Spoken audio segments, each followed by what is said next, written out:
how are you kind of finding the balance with long-term DEI and avoiding that burnout? Oh, the easy questions, Natasha. A few of the things I can share that have been helpful for me. And again, everyone's wellness plan has to be contextual to them, right? So I don't mean any of this to be prescriptive. So I can only share from my highly limited, human experience. But one has been years of therapy, years. So I shared earlier in this conversation about some of the things I lived through growing up. While those things gave me the fire and the internal compulsion or commitment to do DEI work, they actually positioned me as the most likely to burn out if that was going to be a moniker, right? Because every day I was fighting the fight of my life. Yeah. That's not sustainable. I also was so angry that I probably wasn't very kind or accepting to the people around me that didn't get it.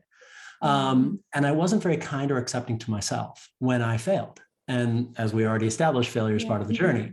So, I won't get into all of it here, but I ended up finding my way into therapy with a professional counselor in my mid-20s. And I spent 10 years working through various unresolved trauma, my own meaning making, my relationship with myself, my family, my identities. And that work was singularly the most important work I have done for myself as a leader. Because, if you're familiar with Daniel Goleman's research on emotional intelligence, self-awareness is actually the driver of emotional regulation. And so you cannot manage your emotions if you're not aware of your emotions. And a lot of the early work of counseling is, what am I actually feeling and why, right? And particularly growing up as like a man in the 80s and 90s, like emotional awareness was not on the dashboard, right? I was really alienated from a deeper and authentic understanding of what was happening for me as a heart-centered individual. Even though you would think DEI work is very touchy-feely, I was completely alienated from my emotional core. And so I cannot manage complex teams, complex issues, respond to stakeholder conversations that are very high risk and very passionate sometimes if I'm not managing myself first and foremost, right? And so I would say to anyone who wants to pursue DEI work long-term, whatever therapeutic modality, and it doesn't have to be talk therapy, right? Talk therapy and psychotherapy is only one way of achieving healing, but investing in your healing, addressing your trauma, and foregrounding and investing in your emotional intelligence will pay dividends through your whole life. It'll pay dividends in your personal life. I hope my wife also appreciates the work I've done in that space, and my daughters. But it'll pay dividends at work, and I see it all the time. So that's one piece that is a resilience and a wellness strategy for me, and has been part of my sustainability program for my DEI work. I think another one has been the movement towards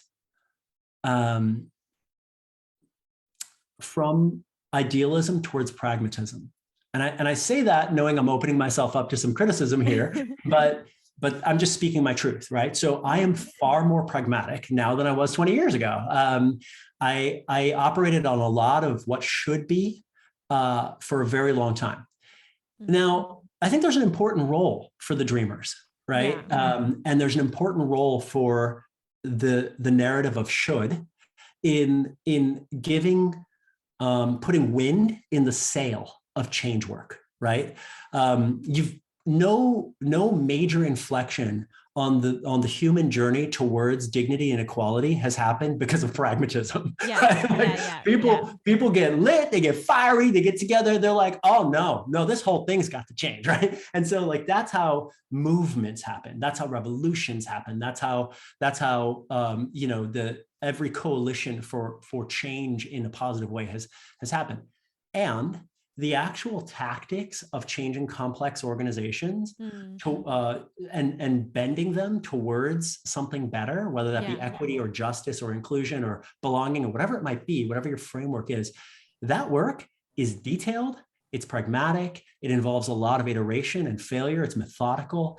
And so for me, because I've spent particularly the last 10 years of my career leading larger teams and operating at the enterprise strategy level, you have to move to a level of pragmatism, right? Around thinking as an operator, not an idealist. And for me, the more I've been able to embrace being an operator, the more it has actually positioned me to do this work in the decades and not the months, because my emotional highs and lows are a little more sustainable. I'm not riding as intense a roller coaster of elation and disappointment. Yeah. And so for me, that's been very helpful in keeping the emotional gas tank from running out.